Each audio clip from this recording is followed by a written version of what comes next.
Well, this is another episode of the Do Good podcast. Many of you know that the month of May is Mental Health Awareness Month. So I thought I would bring my friend Sara on. We met through a mutual friend last year. About this time. Yeah, about this time, yeah. And just to give a warning, this podcast might get a little heavy with some serious discussions, but I think a lot of it needs to be heard. And for all of you that have followed us, you might have remembered Kaylee. She was a 15-year-old girl who I knew her mother from nursing school and kind of knew her ever since she was 3 years old, and she committed suicide last March of 2023. So it was a really dark and heavy time for my family and everyone who knew her and kind of do good in general. And my friend Stacia thought that it would be nice if I met Sara, who also went through something kind of similar. And so she's here with us today. Yep. So I guess we'll skip around a little bit. Okay. So we were connected because I've known Stacia for a long time now, and she knew that I lost my brother to suicide in October of 2021. After losing him, we started an event in his memory. And I know last year you and the family got to come out and enjoy a sunny September day with us. So we are working on the 2024 events, and we can talk about that a little bit later. But I think it's important that we talk about, it is Mental Health Awareness Month. Mm-hmm. As you know, Kaylee was going through some things. My brother was going through some things. Also, those around them were feeding into it and also suffering from some mental health issues and crises. And I think it's important to talk about it. Like you said, this might be heavy. It might, I don't want to say be dark, but it's heavy. It's a lot to think about. It's a lot for people to take in. Yeah. What do you think it is about this topic that is so hard? I felt like when Kaylee passed away, I really wanted to do something, and we tried really hard to get a chocolate walk in her honor, and we tried to just bring awareness, especially with teen suicide, and we got a lot of pushback, and we weren't able to pull off this event that was a super simple, you go to each business, get a piece of chocolate, and you learn about the signs of, depression and suicide in teens, and it was a way for parents to be able to talk to their kids. And I was shocked at how many businesses did not want to be associated with it or talk about it at all. Yeah, I think everybody knows there's a stigma, and that's kind of the buzzword. And nobody understands why there's this stigma. Living through things that you and I have lived through, you learn pretty quickly that it exists, and it's worse than you even realized.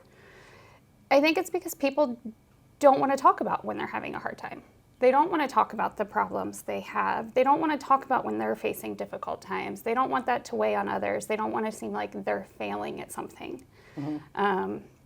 I know my brother struggled with that a lot. He didn't want to seem like he was not being able to be a good parent, or he wasn't able to, do better at work, or whatever was in his head at the time. And I think that's where the issues come from. And again, it's understanding that everybody has mental health. That's what the back of my shirt says. And 20% of Americans deal with mental health issues. It's only 20%? Major, I would think it was diagnosed issues. Okay. Like when you look at anxiety, if you look at low confidence, if you look at things like that, everybody has that. Mm-hmm. But truly diagnosed depression, anxiety, schizophrenia, true disorders, it's 1 in 5. Wow. Which is a huge number. Yeah. And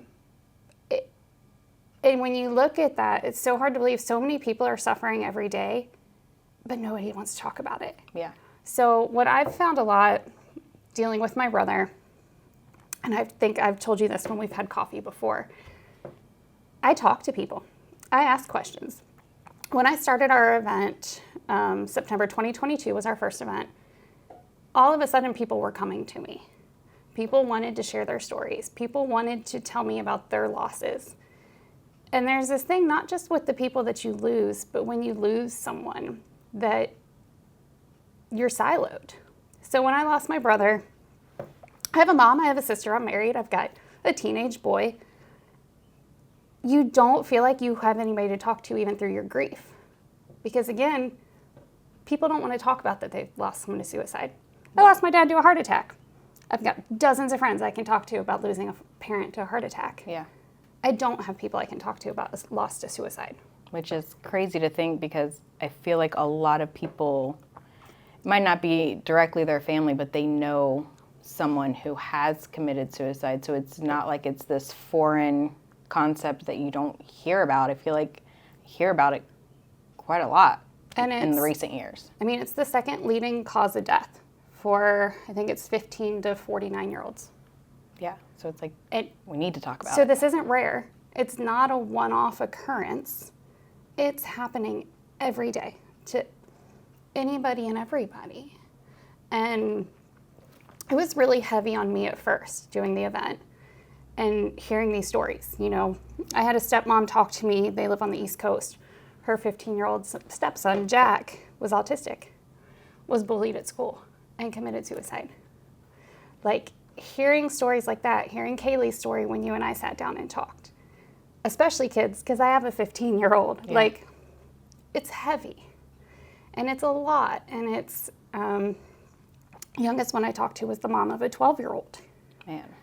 Like, it hurts when it's adults. It hurts more when it's kids. Yeah. But those people are like, I've never been able to tell anybody. You know, the one said, I told everybody it was an accident. She's like, it wasn't an accident, but I can't tell people that. And I'm like, but you can. You absolutely can tell people that. You should tell people that. Yeah. So I keep thinking I'm 2 years into this, almost 3 years into this with the event, that it'll get easier. It's easier for people to talk to me, but I'm still seeing that it's not easier for people to talk to others. Mm-hmm. And it's unfortunate, but all you can do is do things like this, do things like our event, do things where you just open up and talk to people and let them know that you're welcoming to conversations, to try to, as cliche as it is, to break the stigma of it. Yeah. So there's a lot of companies right now, with it being May, that are behind mental health awareness, which is great. Cincinnati Reds are big on it. A lot of the month of May, May 1st, they send an email out saying, here's who we partner with. They have a mental health coach, psychologist on staff, and their players are all open to see them and talk to them. So it is getting better, I would say, on like the corporate level. Yeah. People are seeing the importance of it. But it's months like this that you really have to focus about it and talk about it and hope that you can change it for anybody. Yeah. But it is, you were a nurse, like, there's a lot of things, even if it's I stubbed my toe because I ran into a wall, like something as stupid as that. Sometimes people don't want to admit to it because they want to keep it in. They don't want somebody else to know. Yeah. And with social media, I think it makes it even harder because everyone's posting all the good and, and half of the stuff you see is fake. Actually it's the mom yelling at the kid to smile and do this, and then they're off on their phone posting it, doing whatever, and they weren't even having the interaction that they posted all over social media having. And I feel like that's a huge thing, is everyone feels like, well, my life's not as good as everyone else's. Look at everyone else's. You're always trying to compare. Yeah. Especially teenagers. And then you have things like Snapchat that not only are they comparing, they're now getting bullied. Yeah. And there's nothing to show. Yeah. They get an image and it disappears. They get a threat and it disappears. And it's this constant now in our lives that we're trying to live up to other people's standards that are fake images. And we also now have unfiltered, uncontrolled communications. Yeah. So you're trying so hard to be this perfect person, while in the background, somebody could be tearing you down. And I think that's what we see a lot with the teenagers. And my kid just got Snapchat about a year ago, and I'm not happy about it.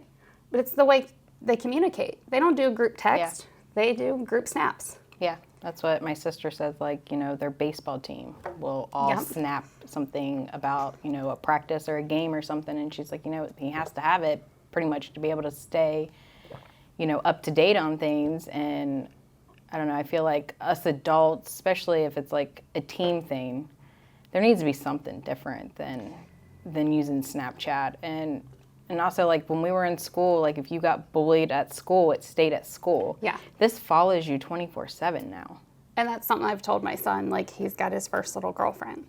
So, like, he FaceTimed her last night. And I said, dude, what you don't realize is when my boyfriend, when I was 16, needed to talk to me, he had to call my house. Yeah. There was a good and chance. Maybe talk to my mom and dad. Maybe talk to my dad. And my dad was going to be like, what do you want right now? Yeah. He couldn't call at 11 o'clock at night and my parents not know about it. Yeah. Like, it was different for us. And we're very open in our conversations with our son because of that. Like, hey, if somebody says something, let us know. A friend of mine called me yesterday, and she calls me regularly. Her best friend lost her 15-year-old son to suicide. So she supports our event every year. And she called me yesterday to confide in me about something she found out through her daughter. Her daughter came and talked to her and said, Mom, so-and-so got this sent to them on their cell phone. What do we do? And I was like, you let the school know and you call the police. Yeah. Like, you don't let this slip away. You don't say, oh, it'll get better, or this isn't my business. Because that kid's parents may not know what's going on. Yeah. He may not be able to talk to them, or the school may not know what's going on. So, like, you got to get out of this mindset, too, of, like, these kids think they're tattletaling and whatever, which we did, too, as kids. Like, you don't want to tell anybody that Johnny's smoking in the back of the school. Like, snitches get stitches. Right. Like, But it's important for kids to know that they have to speak up, too. And I think it's important for kids to know there are consequences to your words. Like, you can't just say these horrible things to people and not have any consequence. Right. Like, that is just, like, with Kaylee, her ex-boyfriend was very emotionally and verbally abusive towards her, and there was no accountability. And it's just like, you can't say these things to people without. And it's the same way with adults. It's just, I don't get it. It's abusive relationships. It's text messages. It's phone calls. It's adults with Snapchat. And we just now live in this society that we think it's not permanent. And just because a snap disappears on your phone doesn't mean that person forgets it. Yeah. If it's a good thing or a bad thing, that's still in that person's head always. And it's the lack of accountability, like you said. And Ohio's trying to get some laws passed. They just passed the one with the schools have to do suicide training. So our son goes to Clinton Massey. 1 in 5 just came down and did a training with the students at the high school level for like a day, and talked to them about some of the social media stuff, talked to them about warning signs.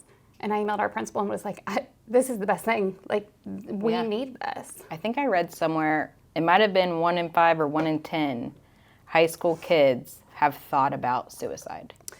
They might not. Let's see. I was going to say 1 in 10 have 1 in experienced 10 major depression and thought about it. Have had thoughts of it. And I was like, how can you walk down a high school hall and know that 1 out of 10 kids you pass has thought about it? And the schools really, and I know it's not really, I don't know if it's their place to, but it is. Like, there needs to be something, because I felt like when Kaylee passed away in the school she was at, they were trying to be very hush about it, and not, they kept saying they didn't want to glamorize and Because have other there's the people stigma. commit suicide because she was glamorized. And I'm like, there's nothing glamour about that. Right. I think kids need It's not a TikTok trend. to hear Like, it. It's not They need to see the effects that it's had on everyone around her. 100%. And I think schools do need to, I'm glad that law passed that they're going to be doing more to try to help.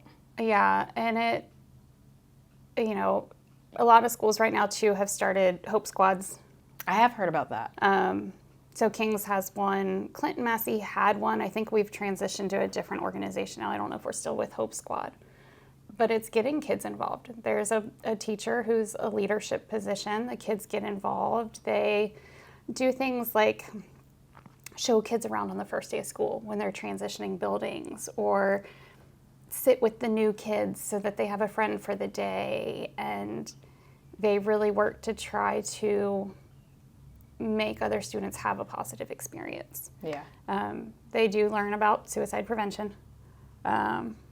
They don't go through, so last year I completed it's called QPR training, which is question, persuade, refer, which is how do you talk to somebody who's possibly suicidal? How do you ask the tough questions? Mm-hmm. So the kids aren't going through something that in depth, but enough of an education that these kids can maybe help other kids. And I'm glad to see that some schools are starting to make those steps. Mm-hmm. It's come a long way. I mean, we didn't have it when I was in high school. No. And my brother lost his best friend to suicide at 16. So it existed then. Yeah. It wasn't on social media. It wasn't posted everywhere. And not everybody knew the story. But it happened then. But I went to a large school. It was never talked about. Yeah. I remember being in psychology class my junior year of high school and talking about suicide and mental health in high school because it was psychology class. And them saying, oh, you know, our schools had 4 suicides in the history of our school, which now there's schools that have 4 in a year, let alone 4 in decades. And I remember having to walk out of the room because I was like, that was like my other brother. Yeah. Like, that was very personal to me, and nobody had ever talked to me about it.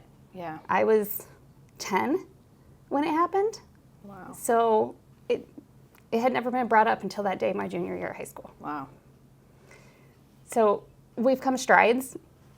I didn't graduate high school last year. It's been a couple years. Yeah. But you can only hope that it gets better. And I think as our kids learn, hopefully adults learn. Yeah. You know, hopefully your sign says choose kindness over there on the wall. As our kids hear those messages, hopefully they take those home. Mm-hmm. Hopefully adults can learn from these kids. And I don't know, maybe it gets better. Yeah. I know. And what do you think is like the best way for us adults and parents to approach like our preteen and younger kids when it comes to this topic? So I think a lot, like we talked about, is social media.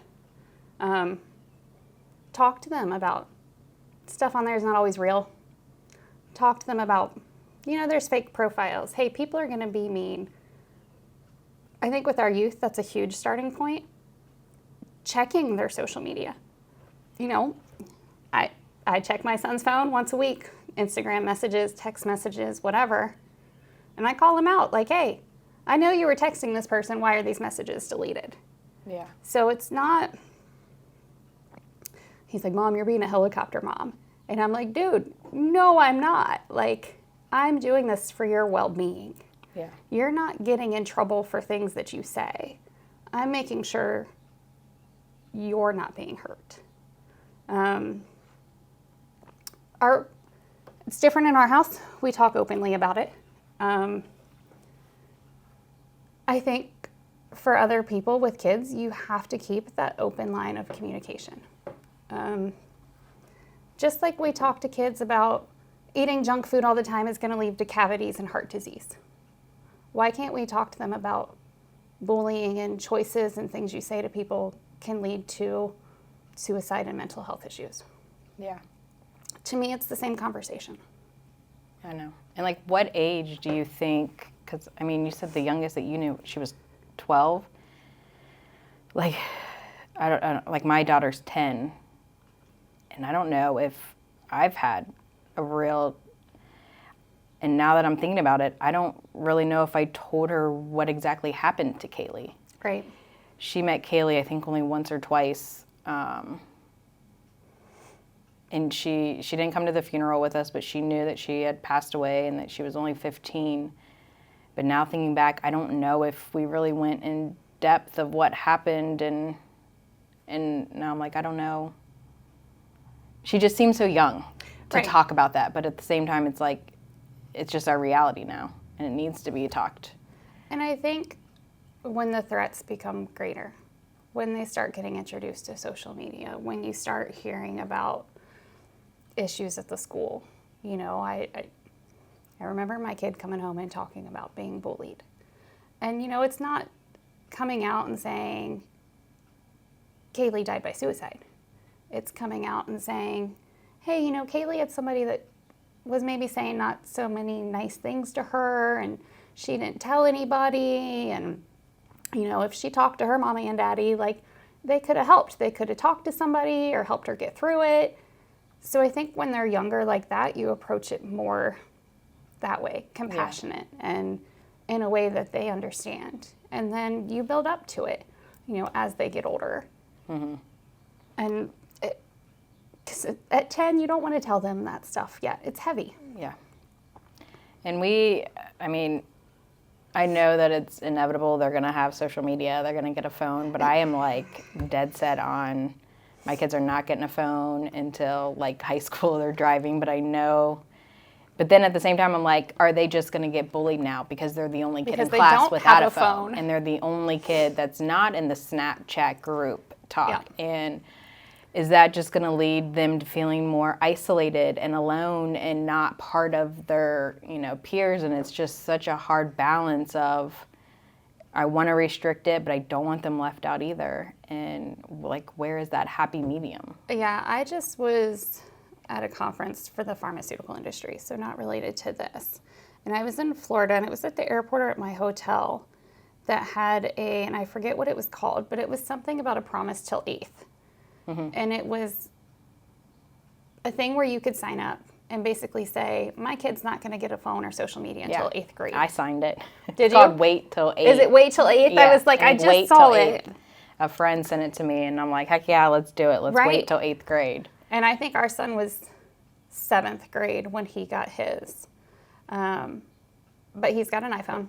Everything is like, he's got time limits. He's not allowed on it after 9:30 at night. I check his social media. You know, I've got the parental account set up, and I'm like, I don't care if you're almost 16. I've got Life 360 on you too. So when you're speeding on the road, guess who's going to call you and see that? Yeah. Like, parenting now is different than when we were kids.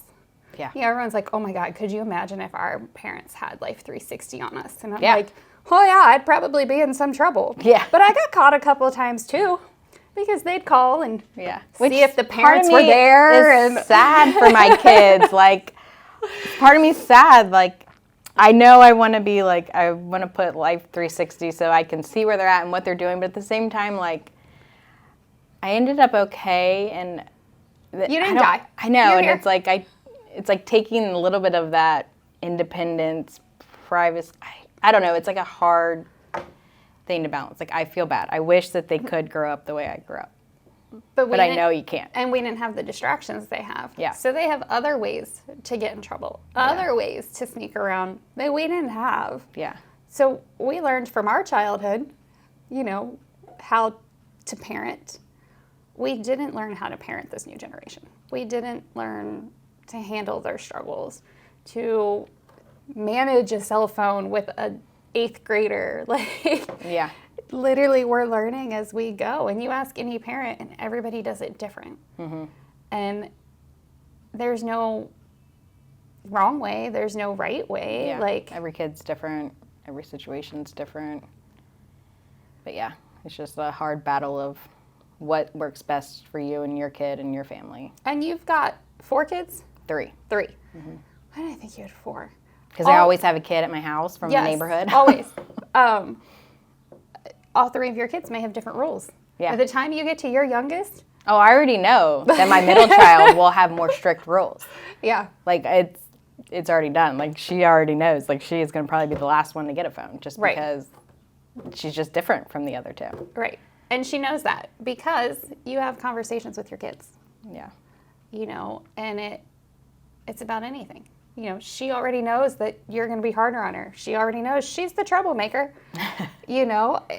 So that's good that you have a relationship with your kids, that you can already have even talks like that. Yeah. And I do find, and any parents listening, like trying to figure out how to talk to your kids, one thing that I'm really happy I started with was I have a journal with both of my girls. My youngest is in kindergarten right now, so eventually I'll have one with her.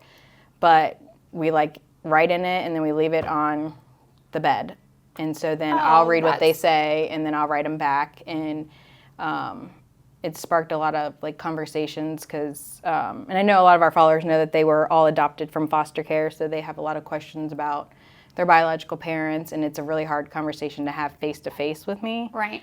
But when they are alone and they have questions and whatever they want to know, they write it and I write them back. And it's just been, I'm hoping that as they grow, they'll continue to use that to when they want to have hard conversations and they're afraid to like say something. Or that's awesome. So I think that's amazing that you do that, because if I suggested that to my kid, he'd be like, no, Mom. He had a diary, I think, for a hot minute, and he was like 11. I think girls probably are just a little different than boys, and I guess maybe they like draw little pictures and color in it. And yeah. It's just a fun. But it's an outlet for them too. You know, if there is something that they're scared to speak up about and they can write it down, that's helping them even outside of the home. I mean, how many times as an adult do you write a nasty email because you're mad at somebody or something and you just need to get it off of your chest? Yeah. You're kind of giving your daughters that same outlet. Yeah. And I tell them all the time, like, you can say anything you want. Like, you're not in trouble. This is a safe place for you to write anything you want to write. You can get everything off your chest, say whatever you want, and, like, you will not be in trouble for anything you say. And nothing you say in here I will share with others unless you tell me I can tell Dad or I can tell whoever. So I'm hoping, we started at about, I don't know, I started with Addie maybe almost 2 years ago, and Anna probably this past year. And then Lexi, once she is able to write, I'll probably start one with her. I think that's awesome. I think that gives them a really safe space. And that's building great practice into adulthood. I think that's cool, because I know my kid wouldn't do it. But I think about my niece, and I think about my nephew, and I think about how often they need an outlet. And so many times that outlet for kids is anger or an outburst or playing a video game in their room with the door closed and ignoring their parents. And so to give them a different outlet to openly express themselves and let you know what's going on. Yeah. And it can even be like, you know, because kids are so into technology, it could be an email. You just set up an email. Yeah. That is just like, you know, one that you both have access to, and you were just write back and forth to each other. Yeah. No, I think that's amazing. I don't know anybody that does that. I forget where I saw it. I saw it somewhere, and I was like, I'm going to do that. And I'm glad I did. I even got it off Amazon, and it's like a Mommy and Me journal. And so, like, a couple pages are, like, prompt questions, like, you know, what are your favorites? And then some were, like, what's one thing your mom did growing up that you loved? And then I would write about what my mom did with me. And then, like, they'll write, what do you love doing with Mom?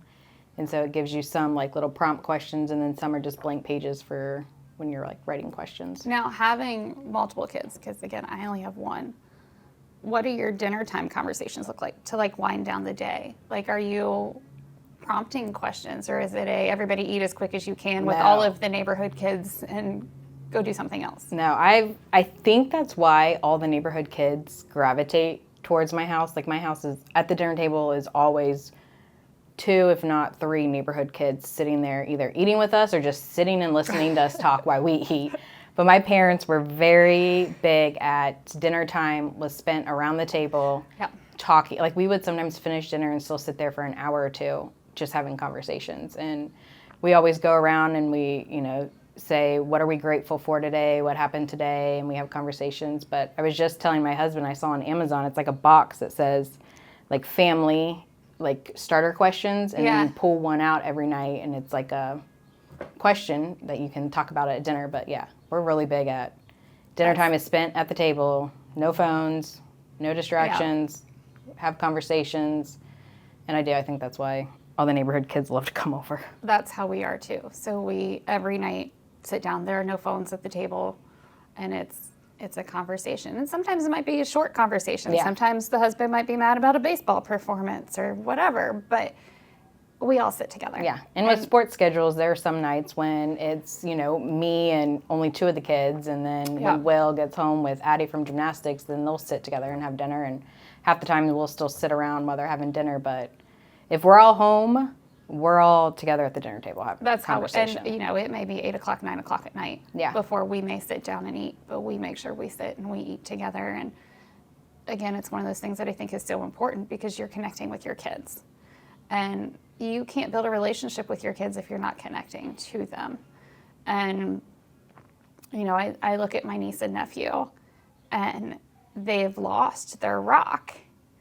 And to see them now is heartbreaking. My brother was the one that, pushed them to do their schoolwork. He was the one that was cooking dinner most nights. And you can tell when there's a household where that starts breaking down or that doesn't exist. We have plenty of friends, and that's probably why I end up with teenage boys at my house occasionally, is there's the connection, and they see that, and they want to be a part of it. Mm-hmm. And again, it's just, kids are tough. Parenting is tough. So anytime you can take and spend time with your kids, even if it's something like that, if it's a 15-minute dinner and you get to hear about what they did at school that day, take it. Yeah. Like, I'm getting bad now, and I'll admit it, that having a 15-year-old boy is tough, and trying to have conversations with a 15-year-old boy is really tough. Yeah. I am the bad guy all the time because he has rules. I am the bad guy because I want him to talk or I want to know about school. And I do push it with him. Like, no, dude, you're not walking off from me. Yeah. Let's talk about this. Why are you upset? Or if he has a bad baseball game, I'm working on my husband about, don't harp on him about it because he's in his own head. Let's talk about what he did good. Or let's not talk about it at all. Yeah. Let's move on to the next topic. Or this is probably the hardest stage. I'm a little with all of a it. little scared for the teenage years. I really am. Right? Especially with 3 girls, teenage girls. No, just run. I know, I might. But you're doing a lot of amazing things for them, and that'll pay off. I'm trying. That's my biggest fear and worry is I just wish I could get a crystal ball and look 20 years down the road and see that all 3 are happy, healthy, and okay. Right. It's I just constant have a fear of, what am I doing wrong? How am I messing them up today? Right. How am I? And I just want to make sure that they're okay. But you have to realize as a mom that you also can't obsess over that stuff. Yeah. I'm a big one, and my friends chat this week. One of my friends got upset because she was going to have to miss her daughter's banquet. She's been there for everything for her daughter. I'm like, you have dinner plans. It's one night. She's going to look back in life and remember the hundreds of other times you were there. You still need to go do dinner. Go out for yourself. You saw us at bingo. Yep. We were having a great time. Yep. We put so much focus on our kids. You have to still focus on yourself too. Oh, absolutely. And I go on 1, sometimes 2 mom trips a year. Perfect. With my girlfriends, with my sister and my friends, and I look forward to it every year. It's just, you need to take care of yourself to be able to be the best mom. If you're constantly worn down and going on fumes, you're just not going to be the best that you can be. And you and I we're both 100 miles an hour all the time, and our plates are overly full regularly. But like you said, it's important. I went away to Tennessee with one of my friends. When did I go? End of January. And my husband was like, you didn't call and check in regularly. And I was like, we were having a great time. Yeah. We were reading books. We were in bed by 8:30. I didn't need to check in. You're an adult. Our kid is almost an adult. I was in my own space, and I was getting to enjoy just a few days of not having to check in on somebody and not having to run errands and make all the plans. And do I feel guilty about it? No. Do a lot of moms? Yes. Yeah. And no, I don't feel guilty either. I don't at all.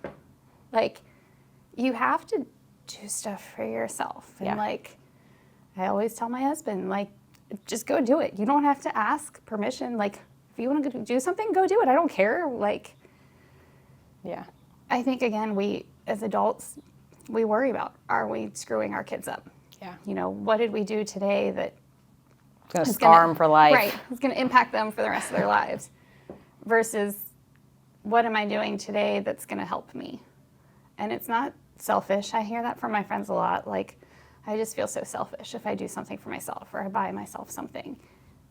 But why? Yeah. I want my girls to see that I'm not just a mom. Right. I want them to see that, you know, I'm more than that, and that, you know, and it's okay. Like, I like that my girls will see that, you know, I'm going out with my friends for dinner, or, Yeah. you know, going here, going there, doing this, and I think it's good for them.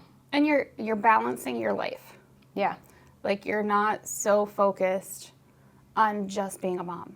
Like, again, it's so important to be able to step away from being a mom. Yeah. Like, So it Mother's doesn't Day is define this you. weekend. So moms, go be selfish and go do something. And make your yourself. kids do something for you. Yes. Like, Yes. usually we're planting flowers Mother's Day, and it's the one time a year I get the kid like in the mulch and in the dirt, and Yeah. we'll see if it happens. Yeah. But it's the one time a year I do get that from him. Yeah. I know. I think I've always like had some anxiety. You know, like, it's never something that I can pinpoint to why or how or what triggers it or whatever. But I do think last year, after losing Kaylee, I lost my grandma. Will lost his grandma. We lost a really close family friend. And then we lost like 3 other, Oh my like, gosh. it was like my grandma's sister, like, and other people. And then I had my back surgery, and I was down for 2 months, not able to basically get off the couch or go outside or do anything. And I like spiraled, and I felt like I was like burnout, and I didn't know if I wanted to do good anymore. I didn't know if I wanted to do anything. I couldn't. Everything I tried to do felt like it took so much effort and energy out of me that I was like, I'm done. Especially after a back surgery, because you have so much time. Yeah. And you feel And like I just sat I there could- doing nothing. Yeah, but you have that feeling of, I could be spending my time doing so many more other things, but you can't. Yeah. And then you're trying to catch up, and then And I think I'm just now, these last couple months, getting over, I mean, it was probably a good solid like 6-9 months where even just like logging on my computer to make a post for Do Good felt like it took all of my energy. right. But I feel like people need to realize, like, you're going to go in waves sometimes. And sometimes when you do go down, you just need to realize it's not forever. Right. Like, it's not forever. It's not permanent. It's temporary. Just keep going. Just keep moving. And eventually you'll start seeing yourself climb out of it. And understanding that everybody goes through it. Yeah. Like, there's plenty of times that I overcommit myself. I'm a million miles an hour. I get stressed. I get overwhelmed. Sometimes I work best that way, which probably isn't a good thing. That's me too. Like, I feel like I have high functioning anxiety. Either I'm like Yes. anxiety and then I am on it and I am getting stuff done, or I'm like, I can't even call or do anything Yeah, today. that's usually a Sunday morning, and I'm like, I'm not getting out of my pajamas today. Yeah. But some days I feel like I need that because I am like you. I go, go, go, go, go, go. And if I have a down moment, then I'm like, what else could I be doing? But it's really understanding that you're not the only person that performs that way. You're not the only person that has that anxiety. Everybody has some sort of anxiety. Everybody has stressful moments of their lives. Everybody gets sad. And it's not, I always hate it's how you handle it. No, it's not how you handle it. Like, there's 1,000 ways you can handle things, and it may not be right and it may not be wrong. And it may not be in your control how you Right. handle it, you know? You can't do stuff to just do stuff. Like, we just lost my father-in-law, and my husband is a million miles an hour helping his mom with everything, with figuring it all out. He hasn't had time to grieve. Yeah. Will he grieve? Maybe a year from now, maybe 2 years from now. Like, Should he grieve right now? Maybe not, because right now his mom needs him to be doing certain things. Yeah. He's hurt. He knows it. Like, but you can't always do things how you think you should do things. Like, crying the next day may not be what's best for you. You know, it may be give yourself some time. Don't, because you see it in the movies, don't expect that that's how you're going to behave. Yeah. And I think, again, it's back to that. We always want to perform to what we're seeing. Mm-hmm. But I think it's important for people to know, like, you had those low points. Yeah. You know, it happens. It happens to all of us. I talk to my mom a lot. She struggled, obviously, with my brother quite a bit. And it was always calling her and reminding her, like, Mom, you have a niece and nephew to do, you know, to talk to and get through this. Or we have this next step. Or you can't change things. There was nothing different you could have done. Yeah. I feel like there's some of us that become those rocks. And again, sometimes it's heavy and it's a lot on you. But some of us are meant to kind of handle things different. Yeah. And I think that's why so many of my friends come to me when they're in those low points, when they need somebody to remind them that they're going to come out of that low point. Now, coming out of that low point also means you're climbing a hill, also means there's effort. Yeah. So it's letting people know that that's okay. And I'm glad that I have that friendship, that people come to me and talk to me, and I can help to the best of my ability. Yeah. But I also have people that I can call. Yeah. So how are your niece and nephew doing now, and like what can people do to help like younger kids who have dealt with losing a parent to suicide, or even a parent who's lost a child to suicide? How do they navigate life after? They still struggle. Their situations, I say unique, but it's probably not that unique. So they still struggle. They both have a hard time with school, with behavioral issues. And it's something I regularly have to talk to my mom about. Like, she wants to sit them down and have these big, long, heart-to-heart conversations. And, Mom, they're teenagers. They're not going to have big heart-to-heart conversations. Yeah. Be supportive. Ask the right questions. Show an interest in their lives. So what are some right questions to ask? Like, if you are in that situation and you have someone who you know is still struggling from the aftermath of losing someone, what are like the right questions to ask? What can I do for you? What do you need? Stay away, especially with kids, with, do you miss them? You know they still love you. Like, questions like that just make it harder sometimes. Yeah. But hey, what do you need? What can we go do to have fun today? With school, it's so hard because they're both struggling. And we're in very close communication with it. My mom is, especially with the school. So the schools are aware. So that's helpful. They know kind of what to look for. And I know last year they were like, if they need to get away for a second, my office door is open. Tell them they can just come and sit, bring their homework. They can just come in here and sit and talk. So having kind of an outlet, a place for them to go just get away from it for a moment. There is some bullying when you lose a parent to suicide with kids. That's crazy to Kids think. are mean. Kids are mean. So I know I think my nephew dealt with it more than my niece. But if they need an escape, if they need to get away from it, the school was open door policy. So that was great. For parents, for anybody, ask them how they're doing. Acknowledge their loss. Again, because so many people themselves don't want to talk about it, acknowledge you understand it so that you're opening up conversations for them. Yeah. So I reach out to a lot of people when I find out, like, somebody died by suicide. I reach out to them like, hey, I know you're going through something tough right now. I know you two probably feel alone. Like, if you need to talk, know that I'm here.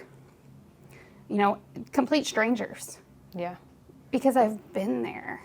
And what are some of the like signs that someone is struggling or contemplating suicide?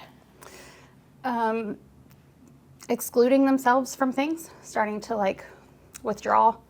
Kids quitting sports, quitting band, quitting theater, quitting things they love. Adults not wanting to go out anymore. Talking about it, talking about hurting themselves. A lot talk about it before they do it. Women more so than men. Women actually attempt suicide more often, but men actually commit suicide more often. Wow. So with women, it's especially a lot of getting them to open up, because so many times they're going to express what they're going through more so than a guy will. Yeah. Withdrawal is huge though, when they start giving things away. Yeah. You know, they've got a favorite sports car and they go sell it one day. Or they've got a favorite necklace and your friend's like, oh, here, you can go ahead and just have this. I know you like it. You know, when they start appearing to disconnect from themselves and from others. I know, and it's so hard because a lot of those things you wouldn't necessarily think. You just think, oh, they're just going through a phase It's a right bad now day. and they don't want to play soccer anymore. Right. And they don't want to hang out with their friends because they're a typical moody teenager who just wants to be in the room listening to music. And I feel like a lot of things could easily get through the cracks and you not really know what's going on. And my heart just breaks for like Kaylee's mom, because I know how much she loved Kaylee and how she would have turned this world upside down for her and done everything for her. And I know that she probably lives with guilt Every that day. she didn't notice the signs or she didn't do the right thing. And it's like, there was nothing I think she could have done. And that's what I have to tell my mom all the time is it doesn't matter what you would have done.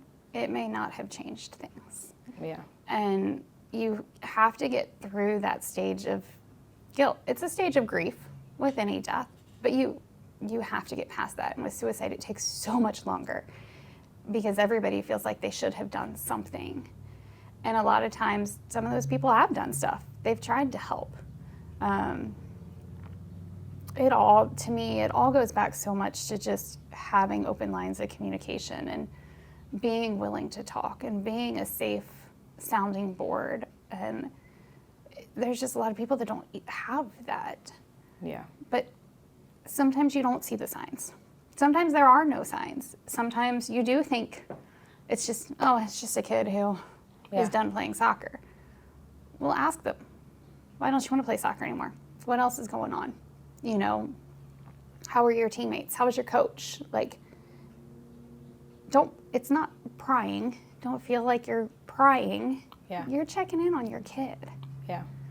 And it's the same way with adults. I saw my brother the Tuesday before, and he was fine. He was excited for some changes that he was making in his life. He was in a good mood. I had no idea. No idea. A couple people in his circle knew that he was crashing a couple days later. But I don't think they could have done anything.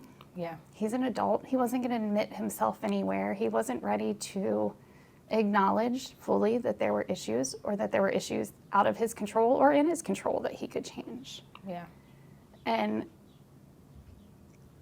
you have to do what you can try to do, but also acknowledge that you can't always fix everything. Yeah.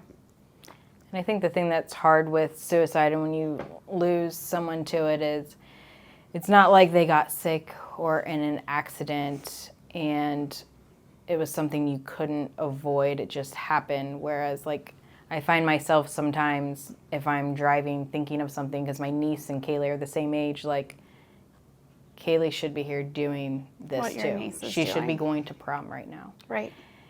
And she's not because of what she was going through and what she did versus, when you grieve someone who's died of a heart attack or died of cancer or died from a car accident, it was out of their control. And I know that, sometimes depression and anxiety it's out of your control.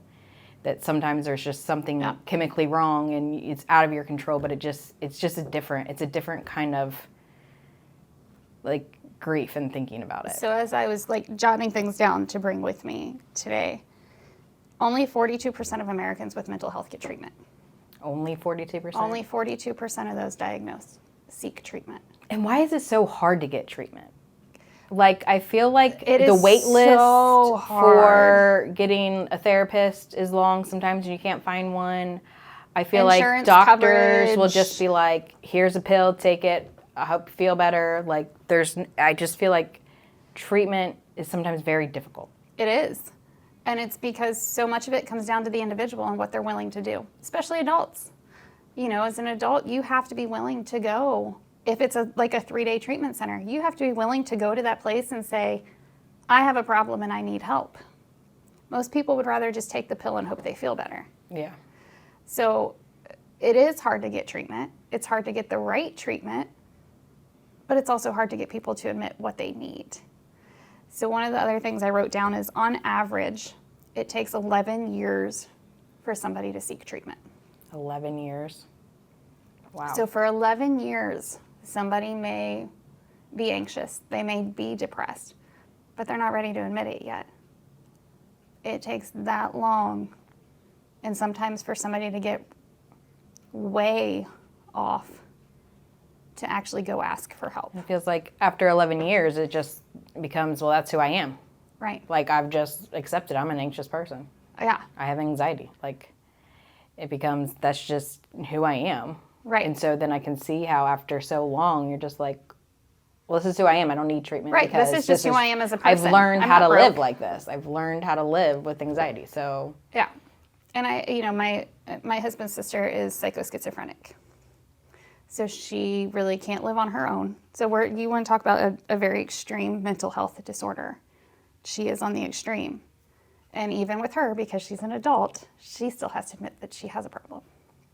So it used to be she would get, I think it was a shot, she'd get it once a month. Well, she'd feel fine. So then she was like, well, I don't need another one. And then she'd crash because she wouldn't go get another one because she's an adult. yeah. So it's broken.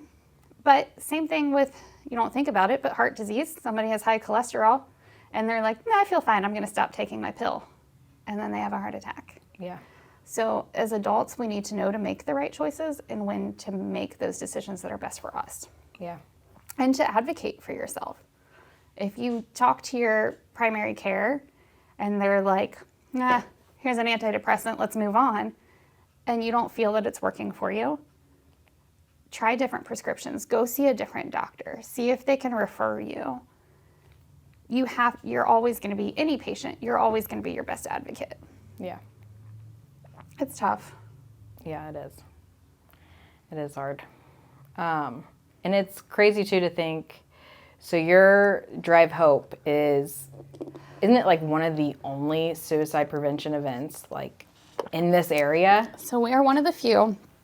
For Ohio Suicide Prevention Foundation, we are the only fundraiser in basically Southern Ohio. They did form a partnership with the Reds 2 years ago. So when you go to Reds games, they'll come up on the banners now. Right now, we were just there Sunday. So you'll see they've got stuff throughout the stadium for Mental Health Awareness Month. So they've got 1 in 5. They've got stuff up for 988. They've got stuff up for Ohio Suicide Prevention Foundation. We've raised $10,000 in the last 2 years, which I think is huge, given, as you said, there are so many obstacles in this area to fundraise. Yeah. I get told, I was talking to my friend last week, you fundraise for a baseball team, softball team, youth football team. People are like, oh, here's donations, here's this. Yeah, absolutely. You go to people and say, I'm fundraising for suicide prevention. I don't support that cause. Yeah. There's a large organization in Cincinnati that I won't name that was their response. Yeah, we don't support that. We don't want our name behind that. I know. It's just... It's a lot. I reach out a lot to other organizations that support mental health and support suicide prevention. Most of them are nationwide. And I find that partnering with them, they understand why we have a hard time and they're more willing to donate. Yeah. It also helps spread awareness then of their brands for people to go purchase from them and continue to grow it that way.